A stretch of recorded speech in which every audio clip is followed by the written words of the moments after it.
أعوذ بالله من الشيطان الرجيم.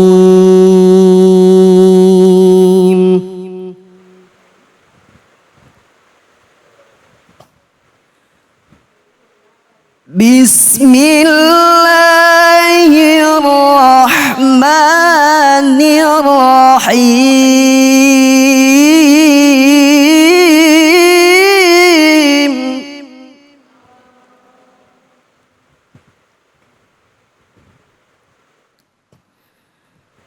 وإن يكاد الذين كفروا ليزلقونك بأبصارهم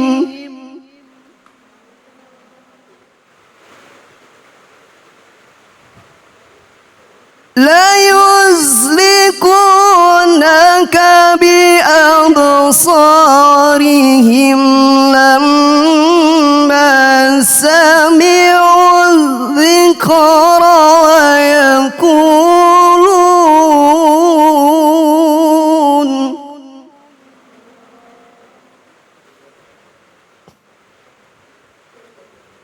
ويقولون إنه لمجنون. صدق الله العظيم. Sadaqallahul azim. Alhamdulillahirabbil alamin. Jika kita membiasakan diri kita dekat dengan Al-Quran, maka pada saat kita mendengarkan ayat-ayat Al-Quran, ya, itu akan terasa dalam hati kita getaran yang luar biasa. Dan terlebih jika kita tidak membaca Al-Quran 1 hari saja, pasti merasa ada yang kurang. Betul apa betul, Bu? Ya, ini adalah salah satu mungkin bisa jadi indikator bahwa Ramadan kemarin kita berhasil. Kenapa? Karena bulan Ramadan itu adalah bulan Al-Quran, ya kan? Nah, kita membiasakan diri dekat Al-Quran. Jadi jangan sampai kita lepas dari Al-Quran. Kita baca, kita mengerti, dan kita amalkan dalam kehidupan kita sehari-hari. Baik, yang tadi sama-sama kita simak atau kita dengarkan adalah surah Al-Qalam ayat ke-51, ya. Nah, apa isi dari ayat tersebut? Nah, kajiannya dan bagaimana tafsir, terjemahan serta makna dari ayat tersebut sama-sama kita dengarkan dari guru kita Ustaz Hasan. Silakan Ustaz Fadol. Assalamualaikum warahmatullahi wabarakatuh.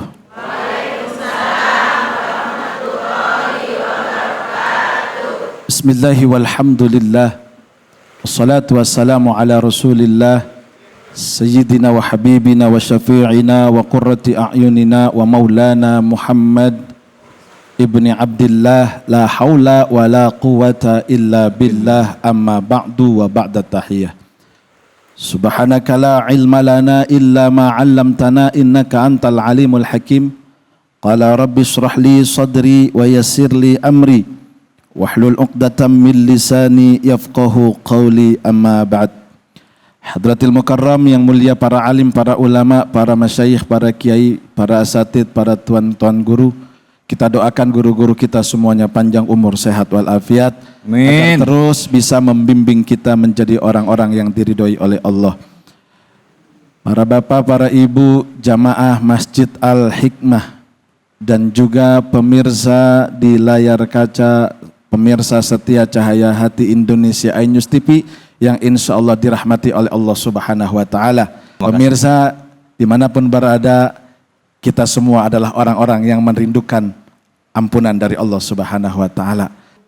Kita tadi sudah banyak mendapat penjelasan dari guru-guru kita tentang penyakit ain, dan ini ada sebuah ayat yang sungguh luar biasa mengingatkan kita agar hati-hati dari penyakit ain yang ditimbulkan dari orang-orang yang iri dan dengki.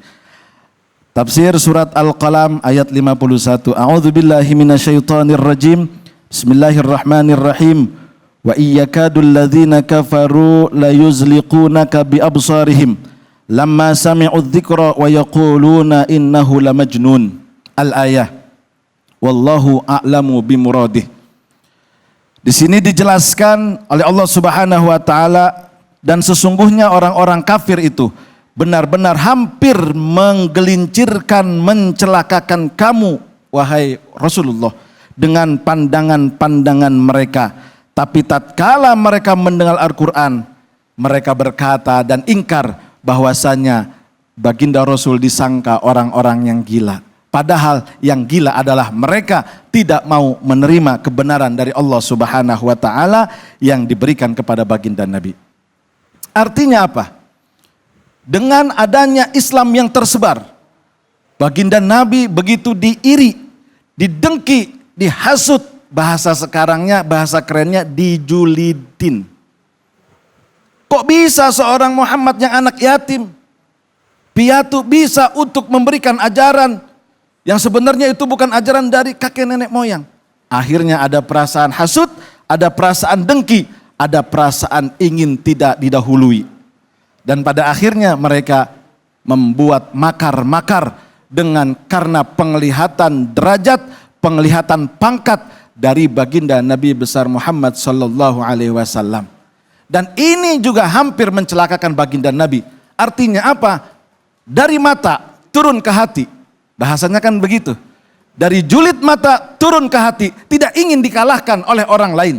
Tidak ingin disalib dalam urusan derajat. Karena ketika itu orang-orang kafir Quraisy merasa adalah pangkat dan derajat kabilah yang paling tinggi. Kok kalah sama anak yatim piatu. Dan pada akhirnya menyebar. Penyakit ain lah disebutnya. Melihat orang lain senang, hatinya jadi susah. Orang lain kata Mas David beli AC, kita yang kedinginan. Orang lain beli mobil, kita beli obat sakit kepala. Orang lain bangun rumah, kita dirawat di rumah sakit. Jangan-jangan orang lain beli tanah, kita masuk ke dalam tanah. Artinya apa? Pandangan mata kita ini lapar, haus. Enggak pengen melihat orang susah kita bantu. Ngelihat orang lain susah, kita senang. Ngelihat orang lain senang, kita jadi susah. Nah, ibu-ibu yang ngaku ya, bukan saya.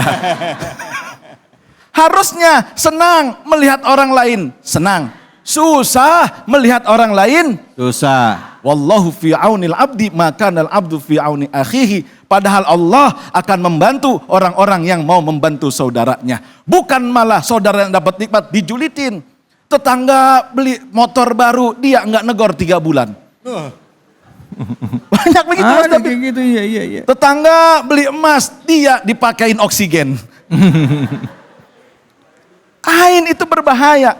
Karena dari mata tidak senang dengan nikmat orang lain. Pada akhirnya jatuh ke dalam hati. Dia tidak ingin nikmat itu diberikan oleh Allah kepada orang lain. Dan pada akhirnya dia ingin nikmat itu lari dan hilang dari orang lain. Pada akhirnya apa? Melakukan perbuatan-perbuatan syirik. Perbuatan-perbuatan sihir. Dan pada akhirnya orang lain terluka. Orang lain tersakiti. Dia malah senang tertawa di atas penderitaan orang lain. Dan ain ini nggak boleh dipiara. Tapi ain ini memang sudah terjadi dari zaman baginda Nabi. Innal aina asobatuha hakun. Sesungguhnya kata Nabi, yang namanya ain mencelakakannya itu nyata. Dan Nabi menyatakan di dalam hadis yang lain, innal aina la yudkhilal rajula al qabra. Sesungguhnya kata baginda Nabi, penyakit ain bisa memasukkan orang ke dalam kubur alias bisa mematikan orang lain. Dia nggak seneng tetangganya jadi anggota dewan. Dia akhirnya apa? Lari ke orang-orang pinter. Dia nggak seneng tetangga beli tanah. Akhirnya apa? Dia ingin mencelakakan tetangganya yang dapat tanah itu. Padahal ngebantu enggak. Nyumbang enggak. Hatinya sakit.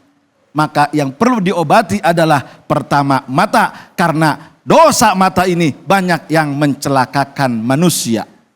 Dan dari mata biasanya akan hilang semua penglihatan yang lain. Dan disitulah ibu harus hati-hati dengan penyakit ain. Ibu harus waspada dengan penyakit ain. Jangan sampai kita piara penyakit ini. Jangan sampai kita piara seperti ini. Jangan sampai kita mau untuk melakukan ain kepada orang lain. Ketika orang lain mendapatkan nikmat, agar kita tidak ingin menjatuhkan orang lain, maka kita harus bersyukur. Ya Allah, terima kasih. Itu orang sudah dikasihkan rizki. Mudah-mudahan rizki itu juga kau berikan kepada kami. Dan kalau ada orang yang julid, kalau ada orang yang ain kepada kita, bacalah mu'awidzatain, a'udzu birabbin nas dan qul a'udzu birabbil falaq. Baca juga surat Al-Ikhlas. Qul huwallahu ahad Allahus samad. Biar apa? Biar kita tidak terkena penyakit ain. Dan orang-orang yang terkena penyakit ain itu bisa menyebabkan kematian. Jadi waspadalah, waspadalah. Ingat, kejahatan terjadi bukan karena niat pelaku. Karena Anda punya nikmat yang sangat banyak. Masya Allah. Baik, terima kasih banyak Ustadz. Ustadz, Ya, pernah nggak ngerasain kena ain dari orang Ustadz? kalau saya sih ya husnuzon aja, nggak pernah. Nggak pernah Walaupun ya? banyak yang julitin. Iya. Media sosial itu banyak yang Oh, nyerang. iya. Tapi tidak apa-apa Mas Dap. Bener nih, tapi nanti deh kita tanya ya tentang media sosial siap, dengan itu. siap. Tapi saya kasih kesempatan dulu sama ibu-ibu nih. Siap. Bu, ada yang mau nanya? Nah, mana angkat tangan? Banyak amat. Saya Ayo. diserang emak-emak. Silakan ibu. Ya, ibu. Bismillahirrahmanirrahim. Assalamualaikum warahmatullahi wabarakatuh. Waalaikumsalam warahmatullahi wabarakatuh. Nama saya Ibu Eriska dari Majelis Taklim Al-Misbah. Izin bertanya Ustadz, Ya. bagaimana ciri-ciri kita terkena penyakit ain? Assalamualaikum warahmatullahi wabarakatuh. Waalaikumsalam. Bentar, Ustadz. Bu, Ya. Bu, Ya. kenapa nanya gitu? Emang lagi nggak enak badan? Kari-kari langsung curiga bener. Jangan-jangan gue kenain nih. Silakan Ustadz, ciri-ciri. Si ibu nanya karena badannya tidak enak. Karena besok jatuh tempo cicilan motor. Nggak mau bercanda ya. Jadi aduh si ibu. Mas David sih mati-mati. Iya. saya juga suka nggak enak Ustadz. Kalau udah akhir bulan. Betul. Mikirin gajian. Dia curhat. Jadi kalau penyakit ain itu di dalam kitab Ruhul Bayan diterangkan. Satu, dia dalam keadaan gelisah. Masalah hidup nggak ada. Anaknya baik-baik saja. Suaminya oke, tidak ada yang aneh-aneh. Tidak ada yang negatif. Keuangannya sudah cukup. Beras walaupun mahal dan naik tetap aja dia bisa membeli. Jangan pada ketawa, ini serius. Banyak yang curhat sama saya, Ustadz beras naik, bukan urusan saya. Karena saya bukan petani dan bukan pemerintah. Jadi itu kalau kita nggak punya masalah hidup, tahu-tahu badan nggak enak. Nikmat banyak, tapi kita kok gundah gulana. Nggak ada yang nagih, tapi pala kita kok kayak yang pusing. Besok mau ngapain? Sholat malas. Nah itu biasanya terkena penyakit ain. Begitu. Jadi malas sholat. Terus hawanya itu, mohon maaf nih, dada kayak ada yang sesak. Tapi nggak ada yang dipikirin. Laki baik-baik saja, suami baik-baik saja, anak baik-baik saja, ekonomi baik-baik saja, rumah dan segala macam baik-baik saja. Tapi kok nggak enak tidur? Rasa krisik. Kok aku nggak bisa tidur? Jangan-jangan kurang dekat sama Allah. Tadi kata Ustadz Kamaruzzaman. Maka sholat 5 waktu, biar apa? Biar ainnya hilang. Kalau kita mau dikenain ain, kita sholat tepat waktu, maka disitulah kita akan terlindungi dari ain orang lain. Wasta'inu bisobri wassalah. Minta pertolongan sama Allah dengan sabar dan sholat. Jangan-jangan ibu-ibu sering banyak yang gak bisa tidur. Karena di rumahnya banyak nyamuk. Kirain karena ain. Bukan karena ain, karena nyamuk ya begitu ya. Iya. Jadi saran saya ketika kita mulai tidak enak, 2 hari, 3 hari, tapi kita nggak ada penyakit, datang ke dokter, biasa aja tensi, datang ke dokter, nggak ada yang kena, didiagnosa nggak ada yang kena, baik-baik saja, sehat-sehat saja, oh jangan-jangan kena penyakit ain. Dan ingat, ain itu diam-diam mematikan. Maka harus dilindungi dengan cara apa? Kita mandi, sebelum mandi kita ambil di kamar air aqua, bacain muawwidzatain. Falak bin Nas, baca kulhu dan baca laqad ja'akum rasulun min anfusikum surat At-Taubah ayat terakhir. Ditambahkan air itu kita buat mandi dan kita usap mulai dari mana? Mulai dari kepala, ubun-ubun. Ke muka, leher, tangan, baru semuanya. Ustadz, pertanyaan saya nih Ustadz nih. Iya, ya, gimana, Mas David? kalau bicara ain, apakah ain itu hanya kena ke kita yang kontak langsung, ketemu begini, ya karena kita ngelihat nih orang gitu, atau bisa lewat media sosial. Maaf nih, zaman sekarang ya, nggak jarang ada orang yang keberhasilannya itu ditaruh di media sosial. Misalnya lahiran anak, foto anaknya ditaruh. Beli mobil, diupload. Iya, beli mobil ya kan, naik jabatan, beli rumah baru ya kan. Bukan istri baru, enggak, rumah baru. Mas David jangan menuduh kalau sudah berbuat. Nah kalau kayak gitu bisa nggak sih Ustadz kena ain gitu. Kalau di media sosial kita taruh keberhasilan kita, ada orang dengki sama kita, bisa nggak? Dua pendapat. Ulama pertama mengatakan bahwa ketika dia di media sosial orang lain, apalagi sekarang gampang ya, se-Indonesia mungkin sedunia ngelihat, wah nih orang sombong banget nih, upload mobil, motor, beli rumah, beli apa segala macam nih. Gua doain lu, ntar jatuh, miskin lu nyindir gua nih yang nggak punya apa-apa, beli beras aja susah gua. Iya. Dan langsung bisa. Oh. Makanya kenapa kita ndak boleh ria, kita ndak boleh pamer, ya. Itu sebabnya. Yang kedua, ada ketika dia melihat atau secara tidak langsung lah, tetangganya Mas David lewat, beli mobil baru nih dia nih, mereknya ini harganya 2 miliar, dia nggak inget sama tetangganya, biarin, gue sakit hati. Akhirnya apa? Tuh orang julid datang ke tempat-tempat dukun, ke tempat-tempat tukang sihir, ke tempat-tempat tukang santet misalkan gitu. Dia kerjain. Secara tidak langsung orang itu akan terkena. Karena apa? Karena pandangan mata yang dia tidak bisa mendapatkan nikmat. Tapi dia sakit hati karena tidak diperhatikan oleh orang yang punya nikmat. Allah. Maka itu hati, dua pendapat itu. Baik. Itu. Ya. Jadi ada dua pendapat ya Bu ya. Jadi udah di media sosial nggak usah dipajang-pajang ya Bu ya. Kalau misalnya sukses, kasih ini aja, apa namanya, stiker. Alhamdulillah, iya, alhamdulillah, gitu aja udah. Orang penasaran, alhamdulillah kenapa? Alhamdulillah kenapa? Alhamdulillah suami saya naik jabatannya. Ya sama aja dikasih tahu. Sama aja ya. Sama aja. Udah, kita akan lanjut lagi. Bahasannya akan semakin seru bicara mengenai Ain ya bersama dengan guru-guru kita. Hanya di sini, di Cahaya Hati Indonesia.